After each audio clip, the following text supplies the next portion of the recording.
Você que se liga no Bug Play, aqui é Carlos Praz do Bug Pop e tudo isso era apenas um brinquedo. Aqui é o Daniel e só tenho uma coisa a dizer, parola. Aqui é o Crazinho, streamer, o maior das gameplays e bebam água, usem camisinha, só não vão beber água na camisinha, que isso é levemente esquisito. Muito esquisito, inclusive. Muito esquisito, diga-se de passagem. Então, Mas... pensamento de TDAH. Mas tudo isso ainda assim engloba o nosso assunto de hoje, Piratas do Caribe, a maldição do Pérola Negra. Vamos falar desse filme aí que já tem mais de 20 anos, cara. Tudo isso depois da vinheta. Bom, então tudo isso começa, cara, com um brinquedo. Sim, a Disney não tinha mais o que fazer, não tinha outras formas de ganhar dinheiro. Disse assim, por que não fazer um filme de um brinquedo meu? Você é um brinquedo! Por que não fazer? E aí você fica pensando assim, na época, pô, quando eu soube que ia ter um filme a partir de bonecos, de um brinquedo da Disney, eu pensei assim, porra, vai dar merda isso, vai dar merda. E só foi dar merda 5 filmes depois, né? O caminho normal é primeiro o filme, depois o boneco, né? Eles fizeram o inverso. Para quem é um dos curiosos sobre as questões de produções de filme, né? Já não era nova essa novidade dessa história quanto ao filme, né? Era uma atração da Disney, né? Que as pessoas vão passando e vão vendo as coisas se movendo, e era um brinquedo, né? Com essa temática pirata. E aí tiveram a ideia de transformar assim um filme. Você tem uma ideia, porque é a ideia que parte do brinquedo da Disney, mas, tipo, a história propriamente é uma história... Não vou dizer que seja genérica, né? Mas, tipo assim, é uma história que você colocaria qualquer história ali que se encaixaria perfeitamente no brinquedo, porque o brinquedo não tem uma história. Mas, ainda assim, lá nos anos 2003 o filme, né? Se eu não me engano. 2003. Então, tipo assim, lá... E a gente tem bons atores, cara. Eu acho que também o que fala muito dessa história é justamente isso, né, não, Crazinho? E eu costumo dizer que existe uma semelhança, né, entre Piratas do Caribe e Dragon Ball. Que no Dragon Ball, né, apresenta o Vegeta como o grande vilão e depois o Vegeta tá lá lutando junto. E é a mesma coisa que aconteceu com o Barbosa, ele é lá o grande vilão, meu Deus, eu quero me livrar da maldição. Só que nos futuros filmes um olha pra cara do outro assim, a gente vai ter que lutar junto porque famoso inimigo em comum, né? Então, aí a gente tem aí o nosso Barbosa até hoje, não sei se ele vai aparecer de novo, né, pra salvar o filme, esse filme aí que lança ou não lança, ninguém sabe o que acontece. Se vai ser reboot, se não vai ser. Se não vai ser, a gente sabe que vai ser alguma coisa, né? Alguma coisa vai ter que ser, né? O próprio Jack, a gente não sabe de que lado ele tá, né? A gente nunca sabe o que ele tá tramando, então várias vezes você é pego desprevenido com relação aos planos dele, né? Interessante a gente lembrar, pro pessoal que não tá lembrado da primeira história, mas é basicamente o Jack Sparrow atrás do seu barco, do seu navio. Do seu, aqui eu uso ainda essa aspas, porque é basicamente a história toda ela é descompactada a partir dessa procura do próprio Jack Sparrow, que é interpretado por Johnny Depp, por esse Pérola Negra. Sendo que eu conheci o Pérola Negra das histórias do Bob Esponja, velho. É o barco daquele fantasma, né? É o holandês voador.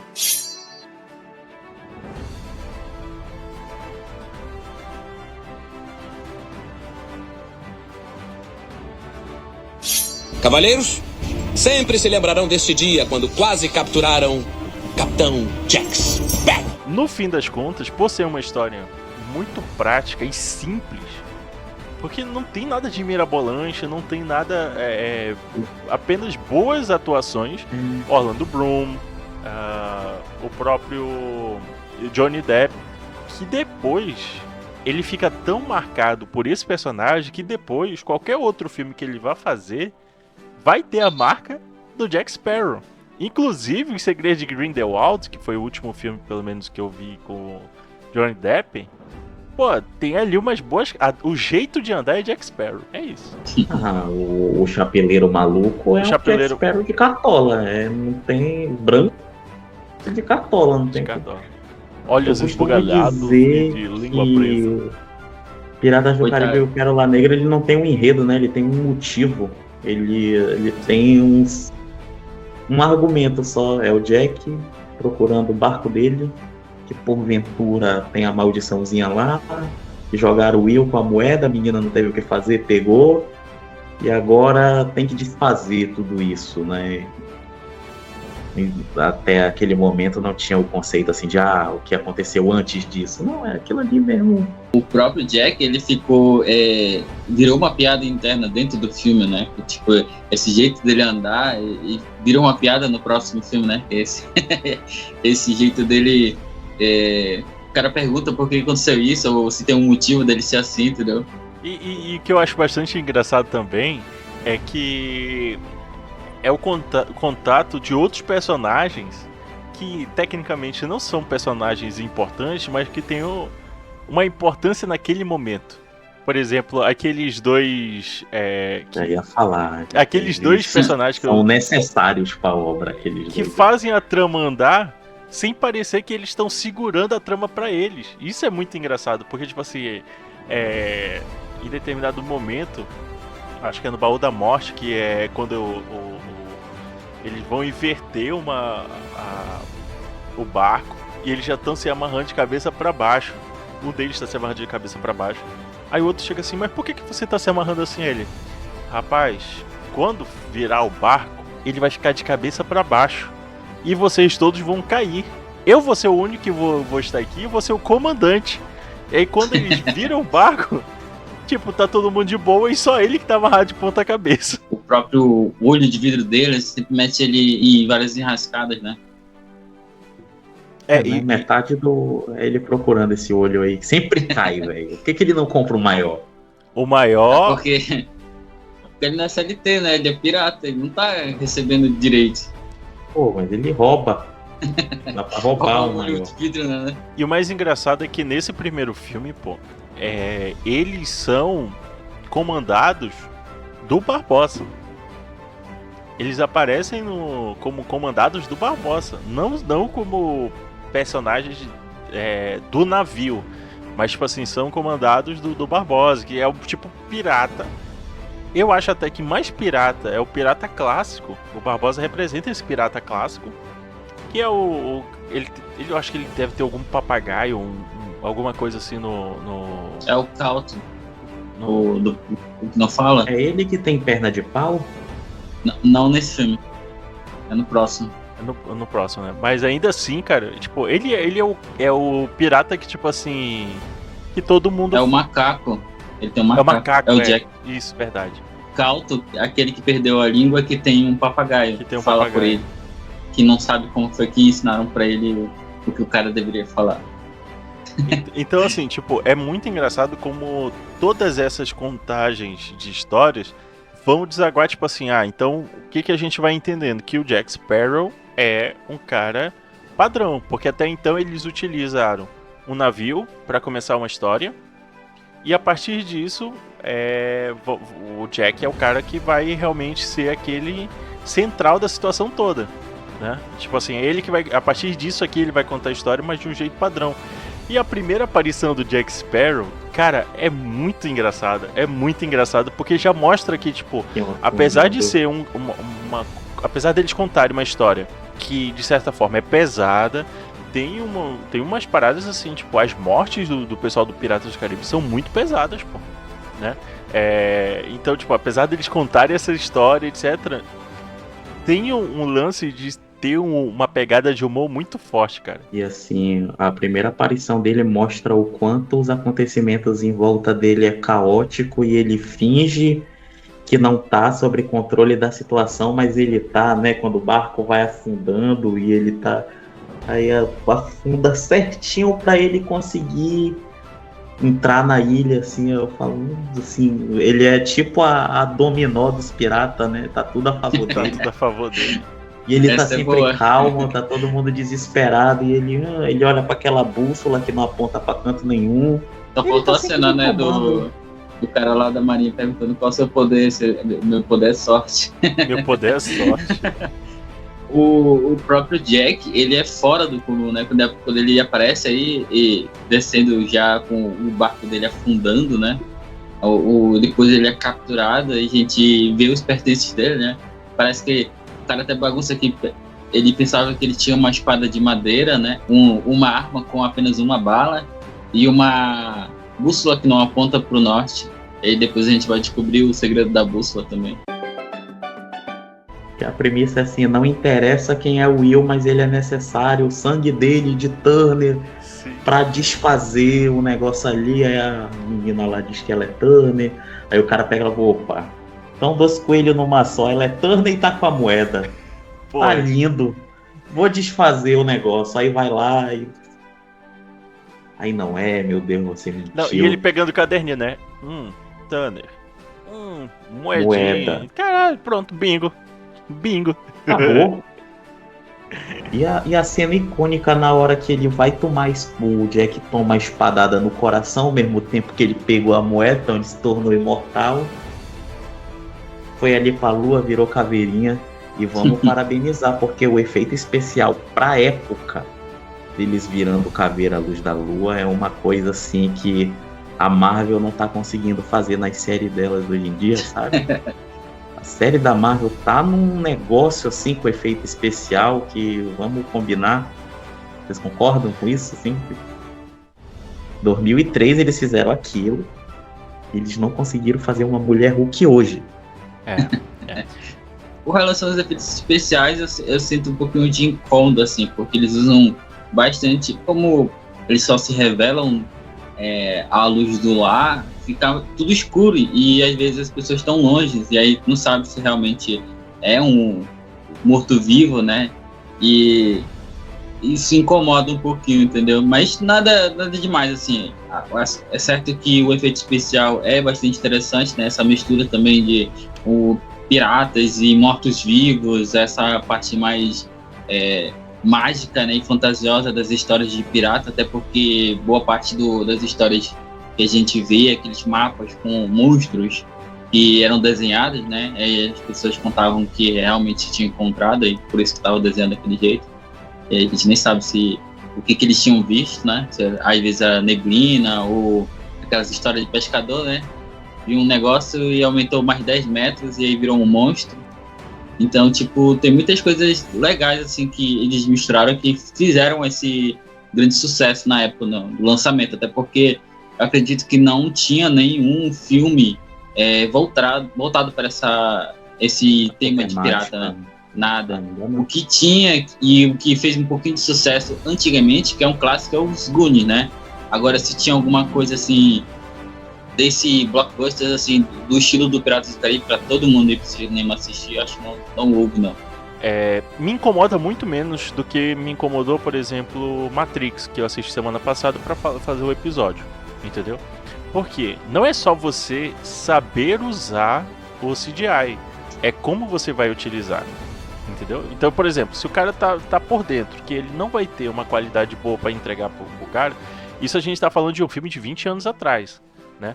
Então, tipo, se o cara tá ligado que, tipo, ele tem uma certa limitação pra entregar, escurece e tá tudo bem, pô. Sempre tinha uma historinha que conduzia a isso. Não era só, tipo assim, vou aparecer porque é impactante pra quem tá assistindo. Não, fazia parte da história.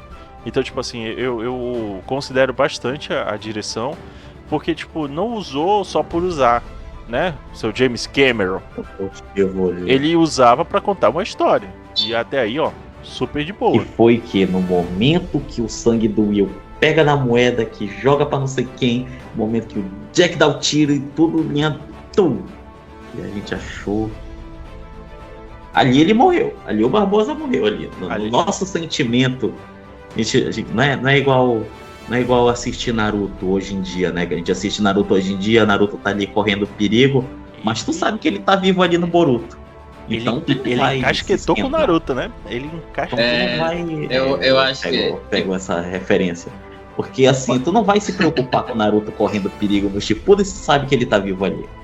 Mas na nossa época de Piratas do Caribe e o Pérola Negra, não tinha Baú da Morte com Barbosa ainda. Então houve a tensão ali de que Barbosa morreu. Porque eu gostei do Barbosa logo assim.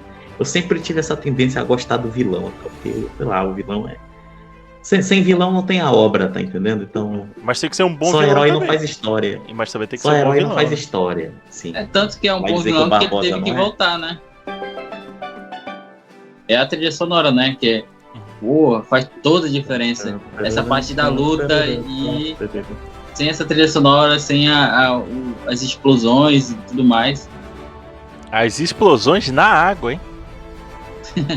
Explosões na água. E os canhão, e a emoção que era, assim, das guerras entre navios, tá entendendo? Assim, o bum, e não sei o que, pega a bola de canhão, aí vai o cara do olho de vidro com o outro lá, meu Deus, tem que não sei o que, aí cai, derrota, todo aquele fator cômico, tipo assim, é o equilíbrio entre o sangue e a risada, tá entendendo? É algo que só, assim, o Piratas do Caribe conseguiu fazer em grande excelência, assim, acho que eu não me recordo uma outra obra que misturou o sangue, espadada e tiro no peito com risadas, assim. De tensão sempre tem essa quebra, e não é uma coisa negativa de ter essa quebra de tensão com uma piadoca, pô. Até aí, ó. Pô, beleza, mas tem que ser bem feita, tem que ser no time.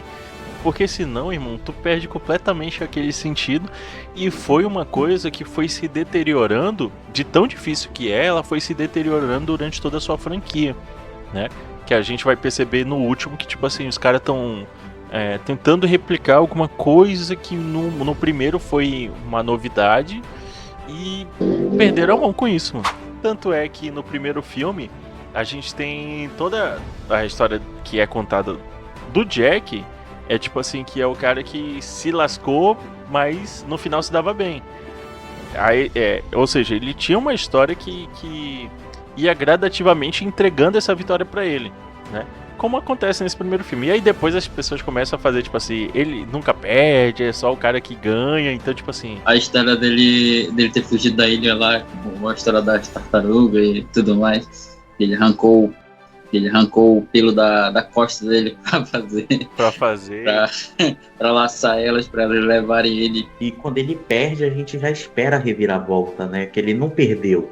Isso faz parte do plano dele de ganhar lá na frente.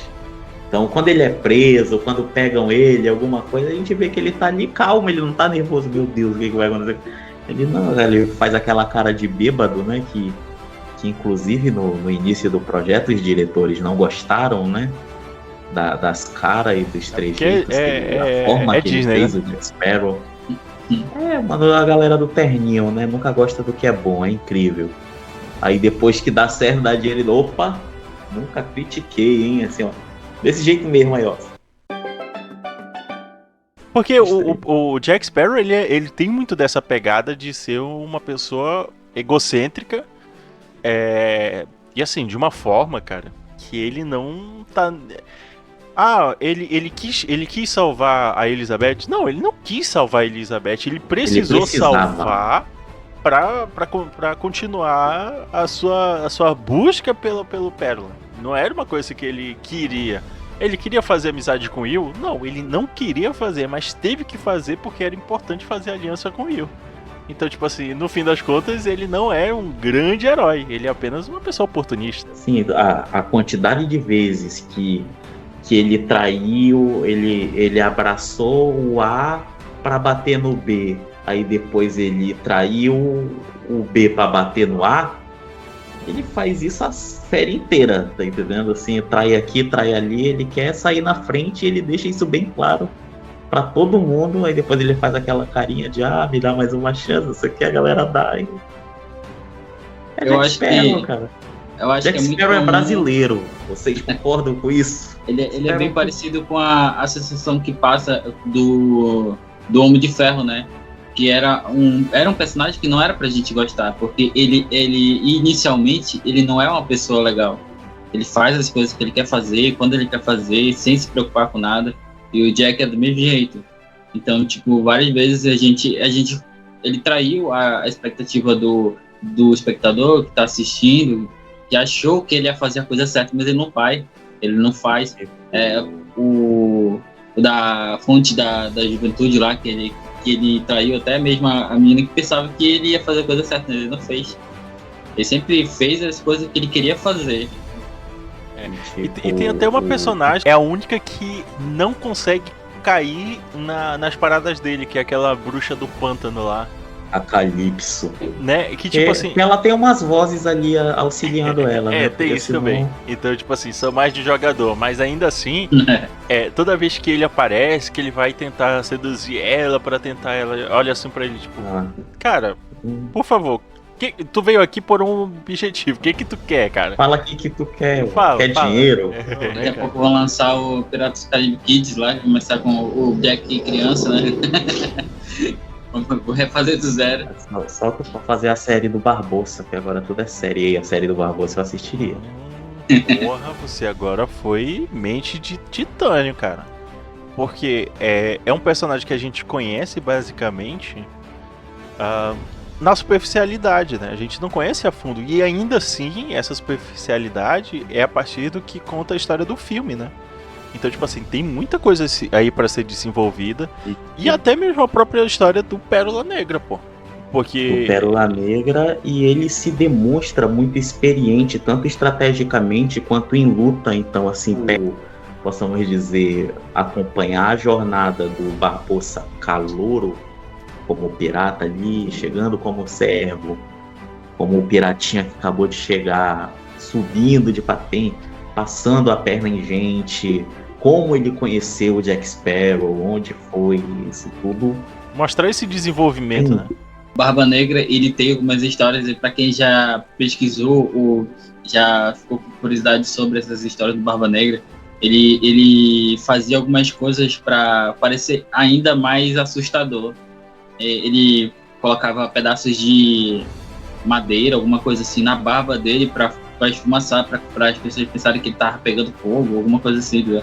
Era bem umas histórias assim para deixar as pessoas com mais medo, né? E aí também tem outro personagem que eu fiquei bastante curioso, que apareceu bem pouco, né? Que foi o pai do Jack. E a mãe dele, né, também, mas só a mãe dele tava pela metade, né? Tava só a cabeça.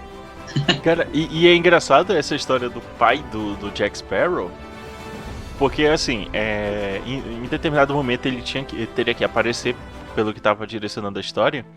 E aí a produção pensou assim, pô, porque desde o primeiro momento que ele aparece, com aquela personalidade extremamente excêntrica, como já foi comentado aqui, o visual dele, quem contribuiu bastante foi o Johnny Depp, mas que era basicamente imaginado como Keith Richards do Rolling Stones. Então, tipo assim, quando pensaram no pai do Jack, pensaram assim, pô, traz o Keith Richards aí, leva um cheque em branco, porque o cara sei lá, mano, o cara abre os cofres aí da Disney e a gente vai trazer esse cara. E aí ele disse assim, bora lá, Pérola Negra pra ele em tamanho real, né, que ele vem. E aí chegou lá, pô, bora fazer, bora. E o que é pior, o cara aceitou. E tipo assim, de graça, irmão. De graça não, assim, mas os caras imaginaram, pô, vai pedir. Assim, e ele foi simbólico em relação ao que eles imaginaram que seria, né? Exato, e aí, tipo assim, cara, no fim das contas, ele foi lá e fez. E ele fez porque na premiere do filme, perguntaram, né? Pô, tipo assim, você tem o seu visual lembra muito Keith Richards. E aí o Johnny Depp disse assim, não, pô, mas é baseado nele, que as coisas aqui aconteceram. E aí ele ficou muito fã da saga a partir dessa fala do Johnny Depp. E aí, tipo, quando ele foi convidado, porra, super... Aí chegou o convite, ele, pô, eu já queria esse convite, era demorando, cadê? Sim, meus amigos, enquanto eu acesso aqui ao stream, onde tem Piratas do Caribe, na verdade vou pegar o DVDzão. O microfone fica aberto para o Momento Jabá. Aqui é o Daniel e eu só queria agradecer por ter participado desse episódio, relembrar e reassistir esse filme que foi bastante popular na época e até mais ver. Eu estou vou embarcar no meu barco em direção ao horizonte. Então, galera, aqui é o Vitor Crazy. Primeiro, eu gostaria de agradecer ao convite, né, de aparecer aqui no famosíssimo Bug Play do Bug Pop. Olha aí, Eu adorei esse nome. puta. Relembrar aqui, né, a época do Piratas do Caribe, a época que a gente comprava aquele DVDzinho duvidoso, aparecia 3 trailers, depois que aparecia o filme que a gente comprou. Falo sobre games, então assim, quem quiser chegar aí, seja bem-vindo, e eu convido os meus seguidores a seguir o Bug Play também, conteúdo de qualidade aí sobre cinema, cultura geek e tudo mais, que a gente tanto gosta, né, e valorizar aí a criação de conteúdo regional. Para vocês que estão nos assistindo ou nos ouvindo, sim, meus amigos, podem nos seguir no _Bug Pop, tanto no TikTok quanto no Instagram. Já aqui no YouTube, ou você que esteja nos procurando aí no YouTube, basta nos procurar lá por Bug Play Oficial. E aí você se inscreve lá, porque toda semana tem bastante conteúdo bem legal para você. E muito obrigado, e todos os links estarão na descrição deste episódio. A todos vocês, nosso muito obrigado, Daniel, muito obrigado, Vitor, e Craig, pode encerrar?